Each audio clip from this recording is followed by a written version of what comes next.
Olá pessoal, sou o professor Fred Sauer e essa é a nossa segunda aula da disciplina de Redes de Computadores 2, né, que basicamente discute os aspectos das camadas de transporte e de aplicação do modelo TCP/IP, né? Adicionalmente, a gente faz uma breve abordagem da parte de segurança de aplicações também.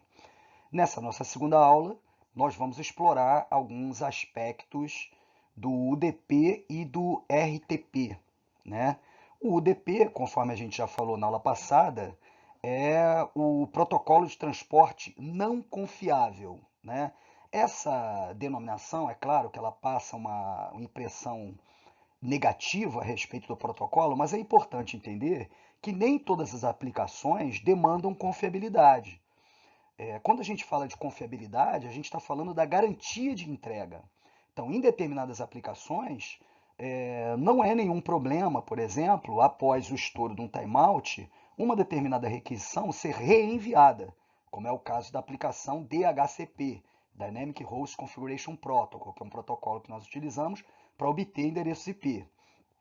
Então, no caso do DHCP, o protocolo de transporte utilizado é o UDP, para dar mais agilidade, para dar mais rapidez, enfim, você tem uma série de vantagens que compensam o fato dele não ser confiável, né? Então, se num curto espaço de tempo a rede, por exemplo, estiver congestionada, ao invés de eu entrar numa fila para aguardar o atendimento da minha requisição, simplesmente um tempo é contado, a requisição é expirada e o cliente manda uma nova requisição, né, de endereço IP, só explicando.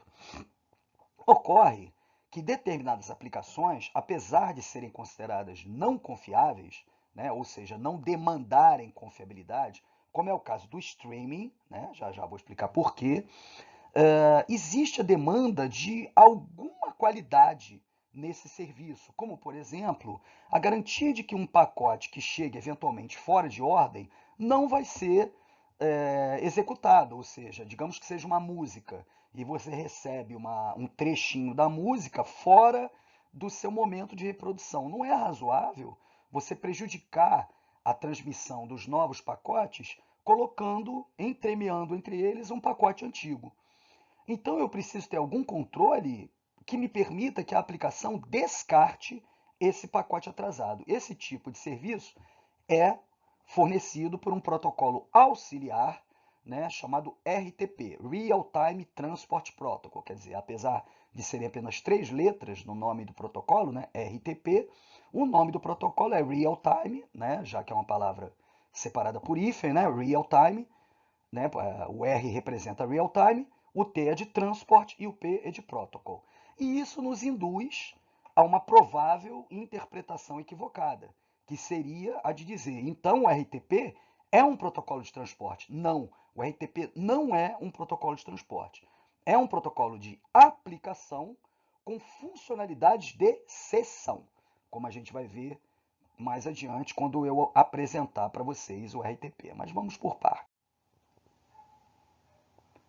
Bom, então, num primeiro momento, né, vamos aqui começar por alguns aspectos que são pertinentes tanto ao UDP quanto ao TCP, né? Quer dizer, os protocolos UDP e TCP, eles são bastante diferentes, né? Tem inúmeras funcionalidades que são feitas apenas pelo TCP e não são suportadas pelo UDP, né? Essa é a razão pela qual, inclusive, o cabeçalho do UDP é extremamente simples, né? Mas existe uma única função que é oferecida tanto pelo UDP quanto pelo TCP e é uma das mais importantes funções da camada de transporte, que é a capacidade de multiplexar e demultiplexar. Nós vamos, inclusive, em sala de aula, fazer um exercício com a Arishark para poder visualizar a multiplexação em funcionamento. Então, o que é a multiplexação? É a capacidade de usar uma única porta de protocolo para vários fluxos de aplicações diferentes. Então, por exemplo, né, todo mundo já ouviu falar que o serviço web ele fica disponível na porta 80, é uma porta padronizada, né? Ocorre que eu posso ter várias aplicações diferentes, né? Várias abas do meu browser, por exemplo, acessando sites diferentes. Muitas vezes até acessando o mesmo site. Você pode, por exemplo, entrar no seu Gmail em 5 abas diferentes e ficar simultaneamente vendo e-mails diferentes, tá certo? E todos eles vão estar acessando a mesma porta de serviço lá no servidor www.gmail.com. Esse serviço é fornecido pela camada de transporte e é o único serviço que é oferecido tanto pelo TCP quanto pelo UDP. Então aí na figura vocês estão vendo na letra A, né, um único ponto na interface entre as camadas 3 e a camada 4, né, que no caso a camada 3 seria a camada de transporte, a camada 4 seria a camada de aplicação. Então eu poderia ter 4 aplicações compartilhando uma mesma porta de transporte, né, como vocês estão vendo ali naquele pontinho na figura da esquerda, certo? Que por sua vez está usando uma única interface IP, tá certo? Então, esse tipo de associação, a gente já discutiu isso, né, na aula passada, né, o IP único com a porta única é um socket único, né, no caso, socket de destino. E, no caso, o que vai fazer com que eu não tenha confusão entre os vários fluxos de aplicação diferentes vão ser os diferentes sockets de origem, né, porque eu vou usar portas diferentes de origem para acessar eventualmente, né, um mesmo servidor em abas diferentes, tá ok? Nós vamos ver isso em funcionamento na experiência que vamos fazer em laboratório, tá certo? No caso lá na figura B, o que nós estamos vendo seria, no caso, uma inversão, né? O processo de demultiplexação, que vai ser enviado por portas diferentes, né? Eu vou usar portas diferentes lá do meu cliente para poder identificar os fluxos diferentes que vão ser entregues para cada aplicação. Então, esse é o processo de demultiplexação, ok? Bom, um outro problema que a gente precisa equacionar na camada de redes é a possibilidade de ter problemas no tráfego, como, por exemplo, congestionamento, por conta das diferenças de capacidade entre clientes e servidores, né? Então, o que eu estou ilustrando aí nesse slide, né? Eu tenho um receptor de pequena capacidade, ou seja, uma máquina que tem um buffer de recepção pequeno, ou que tem uma interface com banda limitada, por exemplo, atualmente uma interface de 10 megabits por segundo, ou uma interface Wi-Fi, e na outra extremidade eu tenho um servidor com uma capacidade mais generosa de transmissão, né, como você vê lá pela boca do funil, uma boca mais larga, né, e uma rede de transmissão com uma qualidade capaz de transmitir esse fluxo em alta banda, em alta taxa, né? O que vai acontecer? Assim que a transmissão acontecer, inevitavelmente, como o meu receptor tem baixa capacidade, alguns pacotes vão ser descartados, tá certo? E esse descarte de pacote vai ser percebido lá na camada de transporte, porque, no caso, o TCP, o UDP não faz isso, né? Mas a gente já está adiantando a problemática, né? Quando for falar na terceira aula sobre TCP, e pelo fato dos pacotes, dos segmentos, na verdade, né, de transporte serem todos numerados, vai ser trivial a identificação da falta de um segmento. E aí uma mensagem de erro vai ser enviada para o origem, fazendo com que ele reduza a sua janela de transmissão. Então, esse é um tipo de problema que é resolvido na camada de transporte pelo TCP. Ah, mas o UDP? O UDP não tem esse controle, mas ele também não tem esse problema. Porque, na realidade, como o UDP ele não suporta a segmentação e a remontagem de mensagens, todas as mensagens de aplicação UDP, elas são únicas. Então, necessariamente, elas não vão poder passar do tamanho máximo limitado que para a camada de transporte, o MSS, né, o Maximum Segment Size, seria de 1460 bytes, né? E no nível de rede, 1500 bytes, que seria no IP, porque a gente acrescenta os cabeçalhos IP, né, de 20 bytes, mais o cabeçalho de transporte de 20 bytes, que seria nos baseando no tamanho do cabeçalho TCP, são 40 bytes, com mais os 1460, soma os 1500 da camada de rede, tá certo? Mas na camada de transporte, o tamanho máximo de segmento seria de 1460 bytes, tá certo? Então, no UDP, eu não tenho que lidar com esse problema de desajuste entre as capacidades de transmissão e de recepção.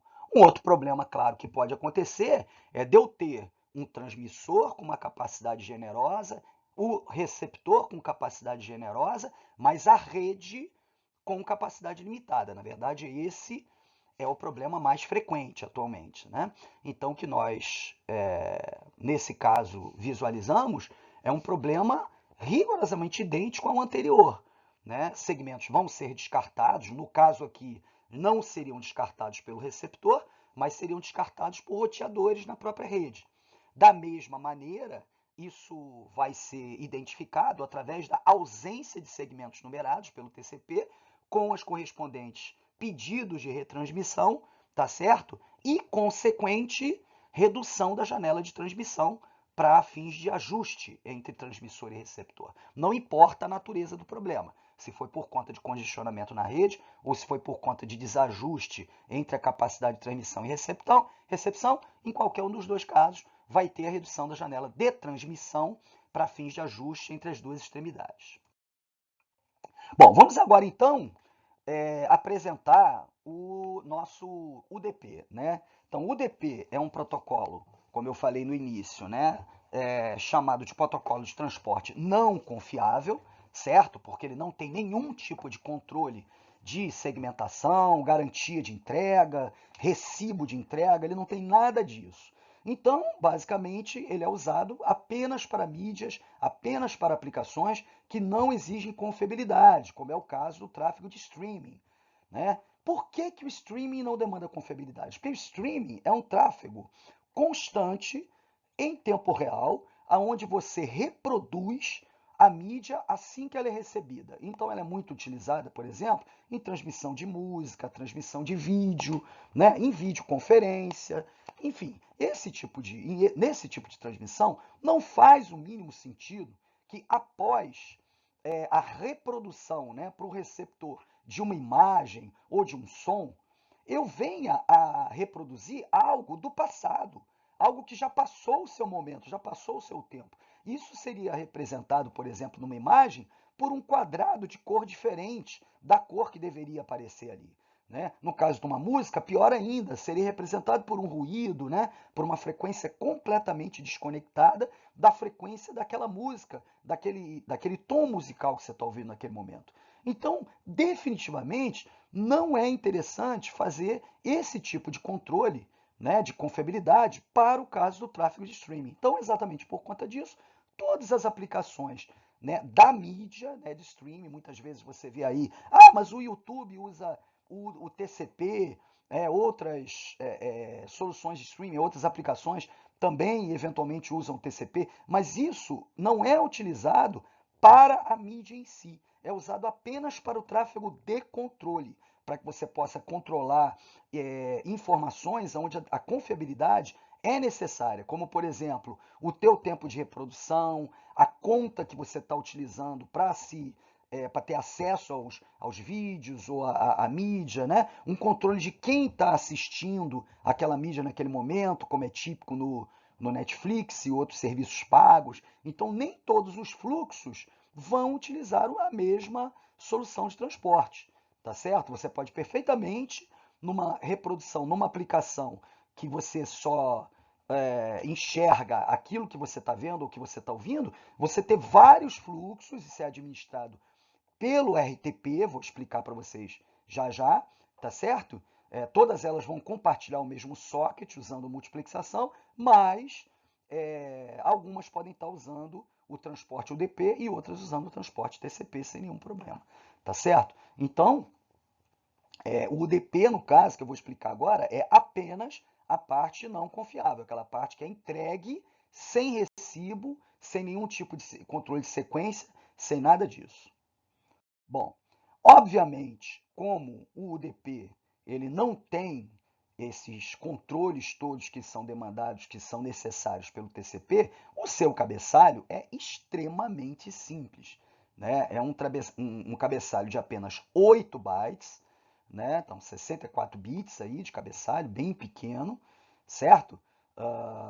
Em comparação, né, que no caso do TCP, cujo tamanho mínimo do cabeçalho TCP é de 20 bytes, né, 5 linhas, então nós temos a necessidade apenas de identificar uma porta de origem, por causa do socket, uma porta de destino, claro que nós vamos ter isso também no cabeçalho TCP, o comprimento do UDP, e o comprimento do UDP, na realidade, ele só é necessário porque eu preciso saber onde termina o meu cabeçalho UDP e onde começam os dados. Ou seja, para que o sistema operacional ele consiga identificar as informações do seu cabeçalho. E, secundariamente, para que possa ser calculado o checksum do UDP. Na prática, hoje, as aplicações bem desenvolvidas, as aplicações desenvolvidas por desenvolvedores que fizeram bons cursos de redes, né? Como vocês, com professores que ensinam essas coisas para vocês, eles desabilitam a verificação do checksum, que hoje nós já temos mecanismos bastante robustos de verificação de erro na camada de enlace. Então, a verificação do checksum do UDP é uma verificação redundante, consequentemente desnecessária, que só provoca perda de desempenho da sua aplicação. Então, quando vocês forem desenvolver aplicações para sistemas TCP/IP, né, no caso é a grande maioria, praticamente a totalidade, né, do que se desenvolve atualmente no mundo, então procurem, né, estudar e identificar como vocês, usando as suas bibliotecas, né, de I/O, conseguiriam desabilitar o cálculo do checksum do UDP, porque ele é absolutamente desnecessário. Então, nesse caso, o comprimento do DP seria apenas utilizado pelo sistema operacional para identificar aonde o cabeçalho está terminando e aonde começam os dados da minha aplicação. Tá certo? Bom, esse aqui é o pseudo cabeçalho que é utilizado para o cálculo do checksum. Ele não vai usar apenas os 4 bytes, né, os 8 bytes, né, no caso, lá do cabeçalho UDP. Ele vai usar, na verdade, o endereço de origem, IP, o endereço de destino, IP, que não estão no cabeçalho IP, no cabeçalho UDP, né? Estão no cabeçalho IP, mas não é problema nenhum, porque todo cabeçalho TCP ou UDP será encapsulado em IP, né, inevitavelmente, ou IP ou IPX, dependendo do que estiver sendo utilizado, mas também tem endereço, certo? Eu tenho um campo de 8 bits que é todo preenchido por zeros, né, porque exatamente no cabeçalho do IP, isso aqui seria um número é, um número alterável, né? Um número que é volátil, que se altera a cada transmissão. Então eu vou substituir esse número por zeros seguidos, né? A gente vai ver isso quando a gente entrar um pouco a fundo no controle de congestionamento, quando a gente revisar o que nós já vimos em rede Zoom de IP. Né? Então, esse cabeçalho aqui seria o next hop, que seria aquele número que identifica o número de roteadores pelos quais o pacote IP já passou. Então, como a cada roteador esse número é decrementado, eu não posso usar esse número lá na origem para calcular o meu checksum, porque a cada roteador ele seria alterado, teria um checksum alterado. Então, para evitar isso, para que eu possa manter um único checksum em todos os momentos, né, de existência desse meu segmento, eu vou então preencher essa parte, esses 8 bits, né, do meu cabeçalho com zeros. Logo a seguir, eu tenho o número do protocolo, que no caso do UDP é o número 17, tá certo? TCP é número 9, e o comprimento do UDP. Né? É só isso que é utilizado. Então, basicamente, do cabeçalho UDP, a única informação que eu uso para o cálculo do checksum é o comprimento dele. Nenhuma outra informação é utilizada, ok? Mas, como eu disse a vocês, a minha pretensão é que vocês sejam inteligentes, que vocês procurem sempre fazer aplicações inteligentes e evitem o uso do cálculo do check-C no desenvolvimento das suas aplicações. De qualquer maneira, vocês vão pegar muitas aplicações já desenvolvidas para fazer manutenção e aí já sabem como que esse checksum é calculado. Bom, Uma das formas mais tradicionais, né, de se implementar aplicações em ambiente TCP/IP é o uso das chamadas remotas de procedimento.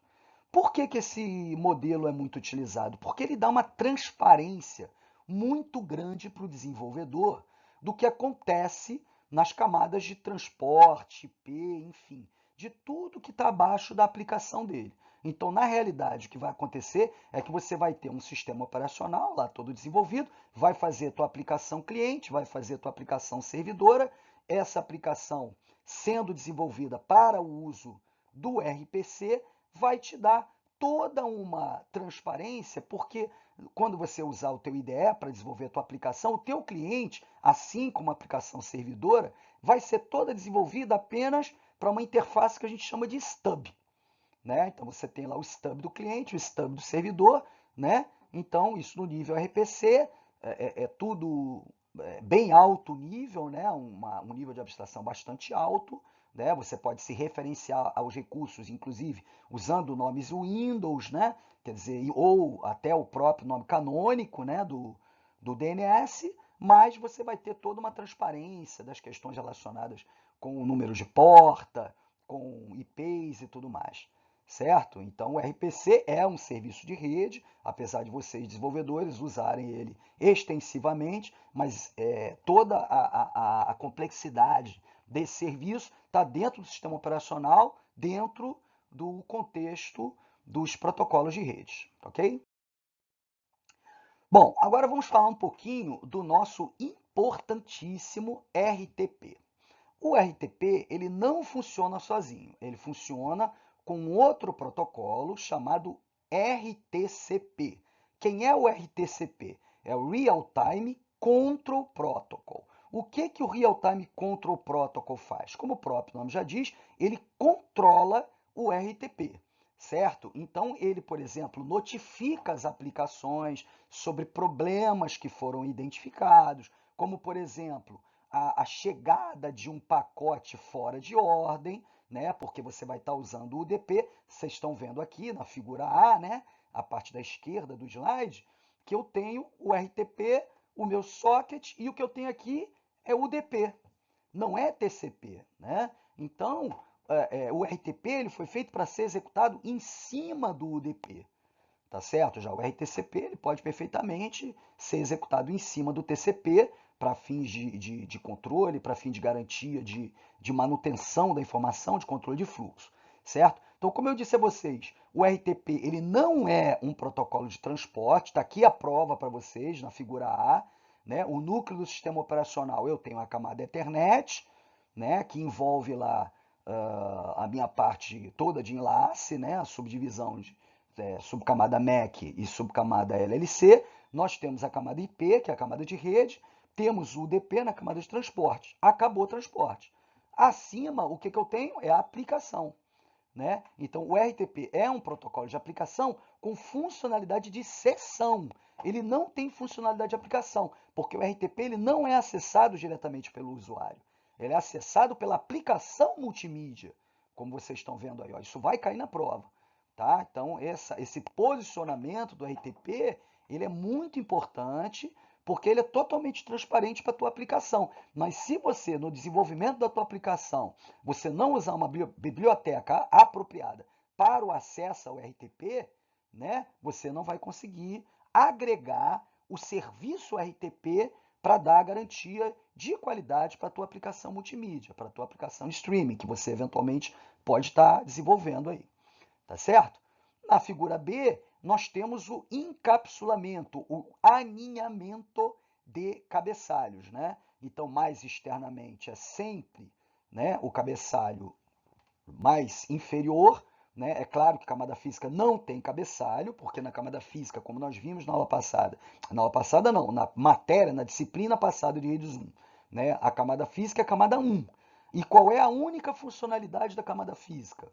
É codificar e decodificar bits, ou seja, receber da camada de enlace os bits, né, em trilha, né, não estão separados, não há separação, e converter cada um daqueles zeros e uns em sinais físicos, né, que podem ser sinais elétricos, sinais ópticos, sinais eletromagnéticos, para que eles sejam transmitidos através do meio físico. Então não existe cabeçalho de camada física. O primeiro cabeçalho que nós temos, ou seja, o cabeçalho mais externo, é o cabeçalho Ethernet. E o pacote ele é criado de cima para baixo. Então o que, que eu vou ter mais internamente no meu, na minha unidade de dados, que está trafegando pela rede física? Mais internamente eu vou ter uma unidade de dados da aplicação que nós chamamos de carga útil RTP. Eu vou ter um cabeçalho RTP, que eu vou mostrar já já no próximo slide, e essa unidade de dados vai ser encapsulada na camada de transporte pelo UDP, onde você vai ter mais externamente aqui aquele cabeçalho que eu acabei de mostrar para vocês no slide anterior, né? Um cabeçalho extremamente simples ali, apenas com 8 bytes, né, de dados, né, porta de origem, porta de destino, comprimento e checksum, comprimento do DP e checksum, só isso, né? E internamente a ele, o que a gente chama de carga útil do UDP, eu vou ter o quê? Eu vou ter esse, digamos, essa unidade de dados do RTP, tá certo? Que nós chamamos de dados da aplicação. Quando isso vai para a camada inferior, que é a camada IP, a camada de rede, né, vai receber o cabeçalho IP, que nós já vimos isso lá na matéria anterior, na disciplina anterior, né? Então, aquele cabeçalho lá de 20 bytes, no mínimo, né? Ainda eu posso ter as extensões, né? Os campos auxiliares, os campos opcionais, né? Então, vou ter o IP de destino, IP de origem, versão do IP, enfim, todas aquelas informações que nós já estudamos, tá certo? E o último encapsulamento que acontece lá na camada de Ethernet, né, é o que cria o meu frame, né, ou quadro, que é o que efetivamente então vai ser transmitido na minha linha física de dados, né? Então também eu tenho lá um cabeçalho mais simples, né? Um cabeçalho onde eu tenho endereço MAC de destino, endereço MAC de origem, tipo ou tamanho, né? Do payload, né? A unidade de dados propriamente dita, e logo a seguir um CRC de 4 bytes, um CRC bastante robusto. Por isso que eu falei agora há pouco que o checksum do UDP é totalmente dispensável. Ok? Isso aí vai cair na prova, tá? Tanto a figura da esquerda quanto a figura da direita. Vocês vão ter que explicar isso daí. Esse é o nosso cabeçalho RTP. Eu não vou explicar todos os campos, mas eu vou explicar para vocês só o que é importante para que vocês possam, eventualmente, né, tendo necessidade, desenvolver aplicações de streaming com grande qualidade. Então vamos lá. Nós temos aqui 3 campos, certo? Na verdade, 4 campos, né? Que são importantes. Os outros aqui é versão, protocolo, né? Enfim, tem uma série de informações aqui que não são muito relevantes, tá certo? Tipo de carga útil também, só seria relevante em caso de implementação de qualidade de serviço na internet. Infelizmente, por uma ignorância dos nossos políticos, né? Nós tivemos uma lei que proíbe a implementação de carga útil, né? De qualidade de serviço, né? Que foi o Marco Civil da Internet, que determinou a neutralidade da rede. Isso foi uma decisão extremamente populista, né? Feita para ganhar voto, né? Dizendo que a internet não pode ser regulada, ela não pode tratar o pobre diferente do rico. Né? Não é uma questão de pobre e rico, não tem nada a ver com isso. É uma questão de que diferentes tipos de mídia demandam diferentes tipos de tratamento de tráfego, certo? Então a neutralidade é algo que no futuro vai ter que ser modificada porque vai amarrar a internet e o crescimento, claro, de toda a convergência digital que já está acontecendo no mundo, principalmente a internet das coisas, né? A internet de todas as coisas e tudo isso mais. Bom, então vamos falar os campos aqui que são importantes. O primeiro deles é o número de sequência, certo? Então nós vamos ver que o TCP ele tem um controle de número de sequência, mas o UDP não tem, como eu mostrei para vocês lá no cabeçalho. Só que em determinadas situações, como eu já expliquei, né, mídias onde você já vai recebendo e reproduzindo, como é o caso de vídeo, de áudio, não é razoável você apresentar um pixel colorido de uma tela que já foi apresentada para o teu cliente, certo? Então é fundamental que eu possa informar para a minha aplicação qual é o número de sequência do que acabou de ser recebido, para que a aplicação decida se aquilo vai ser reproduzido ou não, certo? Outra questão importante também é o período de tempo, porque toda mídia contínua, ela, apesar de ser real time, é soft real time.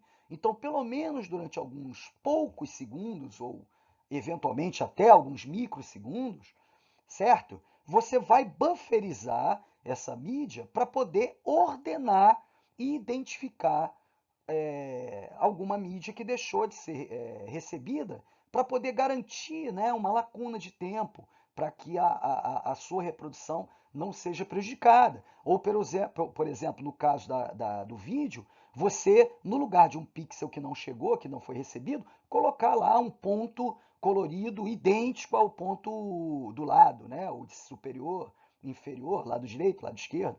Né? A gente vai falar sobre isso mais adiante, né, sobre as transmissões de multimídia. Aliás, não, falamos sobre isso em rede Zoom, né, naquela parte de introdução, introdutória, quando eu falei de streaming. Ok? Então, também é importante a informação de período de tempo, que na verdade não é período de tempo, é uma estampa de tempo. Tá? Ou seja, é uma informação que vem lá com ano, mês, dia, hora, minuto, segundo, microsegundo, que aquilo foi criado com referência a um relógio universal, tá certo?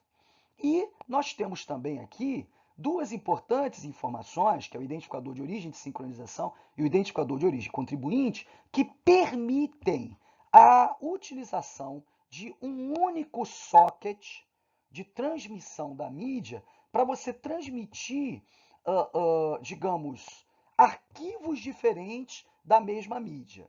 Aonde que a gente usa isso? Por exemplo, na transmissão multimídia, determinadas transmissões de vídeo, né, o arquivo de legendas não ou melhor, as legendas não ficam embutidas, gravadas na imagem, para dar a opção, claro, para que o assistente, a pessoa que vai assistir o vídeo, ele possa escolher um idioma diferente, ou possa escolher não ver a legenda. Então, é claro que todos esses serviços, como Netflix, Amazon Prime, né, YouTube e tudo mais, as legendas não são embutidas no vídeo. Ou seja, você tem um arquivo separado para a legenda e separado para o vídeo. Então, o que eu preciso ter? Eu preciso identificar quem é que vai pegar o arquivo de legenda e sincronizar com as imagens. Então, isso entra aqui no campo identificador de origem de sincronização. E também tenho que identificar o que é legenda e o que é vídeo. E isso é feito no campo identificador de origem contribuinte. Não vou entrar muito a fundo nisso, porque o nosso tempo não é suficiente, mas eu já deixo aqui para vocês essa informação para que vocês, naturalmente, se vierem a desenvolver uma aplicação, desenvolver, por exemplo, um player de streaming, né, de música ou de vídeo, de áudio, isso é muito comum, nós temos dezenas excelentes, né, vídeos muito bons, sistemas muito bons aí de reprodução, né, de vídeo e tudo mais, mas, como o Inamp, né, e tantos outros, e mais nada impede que você crie o seu próprio lá, pode fazer isso apenas por esporte ou pode realmente fazer isso para ganhar algum dinheiro. Então, inevitavelmente, vocês vão ter que dar uma estudada no RTP, no RTCP, certo? Para poder fazer com que a aplicação de vocês tenha um bom desempenho, mas também tenha alguma qualidade. Perfeito? Também é questão certa de prova aí o RTP e o RTCP. Apesar de não ter slides do RTCP, né, como eu já falei para vocês, a base agora de estudo são os meus vídeos, videoaula, não é mais o, o slide, não. Bom, então essa aqui é o trabalho de bufferização que eu acabei de falar no slide anterior. Quer dizer, você guarda um tempo, aqui é claro, né, tem um exagero aqui para você poder visualizar a questão. Eu estou aqui bufferizando a minha mídia em 7 segundos. Eu tô fazendo em 7 segundos. Então, o que acontece quando, por exemplo, eu transmito 8 amostras, cada amostra dura 1 segundo aproximadamente, né?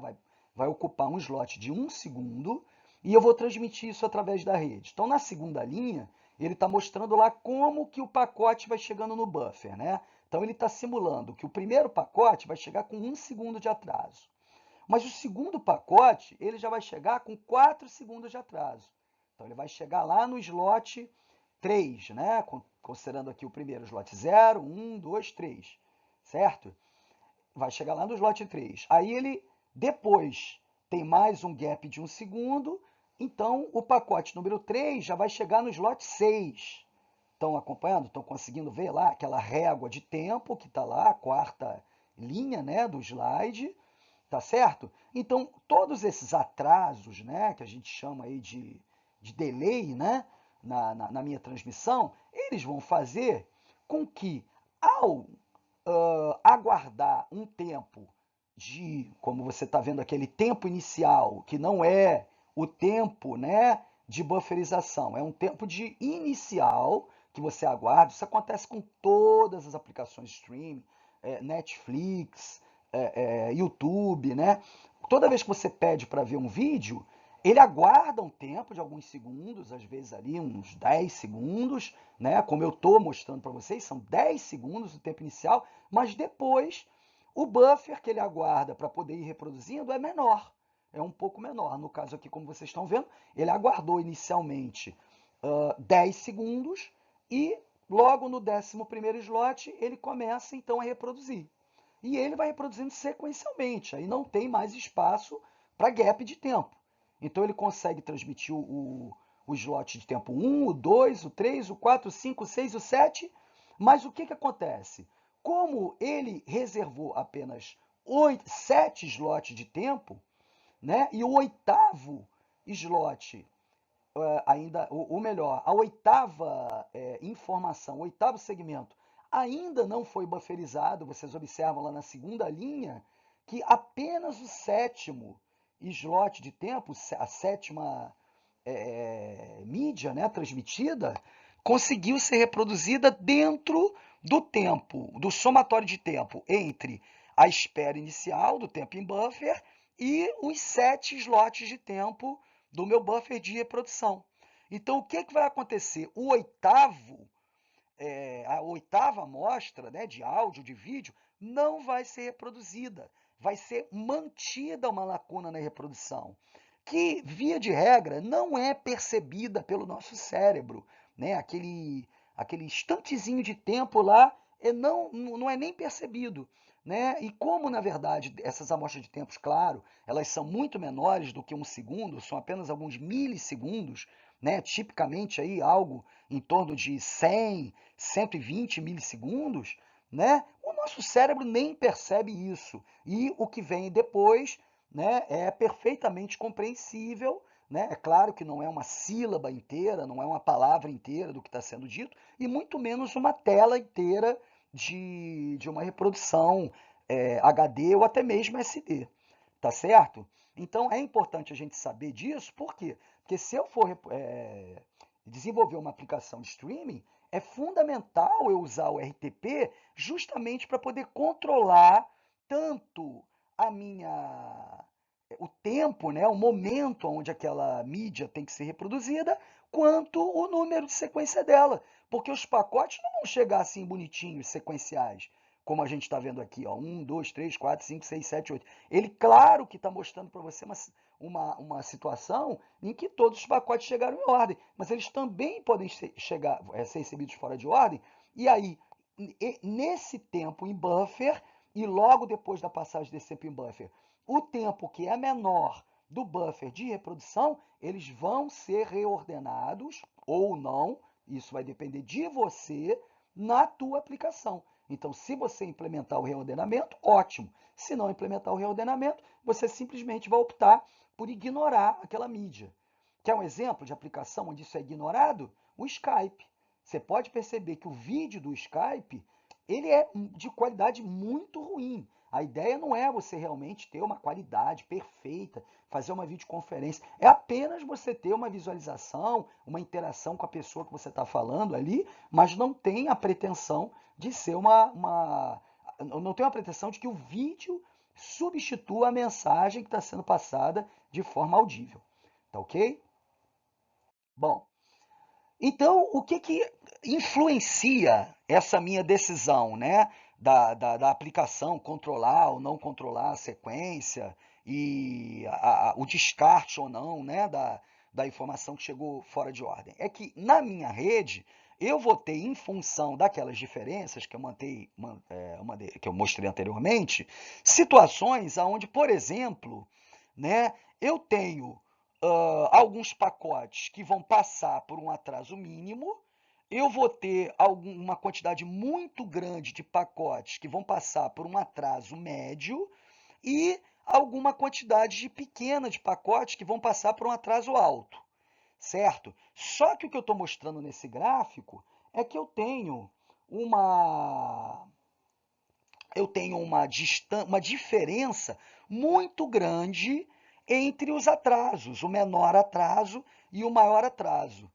Essa diferença estatística entre os atrasos, a gente chama de jitter, não tem tradução em português para jitter, a palavra é jitter mesmo, né? A tradução mais aceita nos livros é variação estatística do atraso, né? Então ela é calculada lá através de uma média, desvio padrão e tal, aquelas coisas todas. A gente não precisa se preocupar com isso, mas é importante que, de acordo com a qualidade da tua rede, o valor desse jitter, né, nos testes iniciais da aplicação, o Netflix faz isso muito bem, ele seja testado e você escolha a qualidade da tua reprodução compatível com a qualidade da tua rede. Então, se você tem uma rede que você tem um jitter muito alto, inevitavelmente vai ser importante você diminuir a exigência de qualidade da tua reprodução, porque senão você vai começar a ter travamentos, você vai começar a ter sensações de variação da qualidade da reprodução que vão incomodar o teu usuário, tá? Então, o jitter alto é uma alta variação de delay. E o que que acontece quando eu tenho uma situação? Olha, essa situação é a melhor, é a ideal, é fácil de tratar, porque eu tenho uma diferença entre o menor delay, né, que é a palavra em inglês do atraso, né, que é representado em português por atraso, e o maior atraso, como vocês estão vendo aqui no gráfico, a diferença entre eles é muito pequena.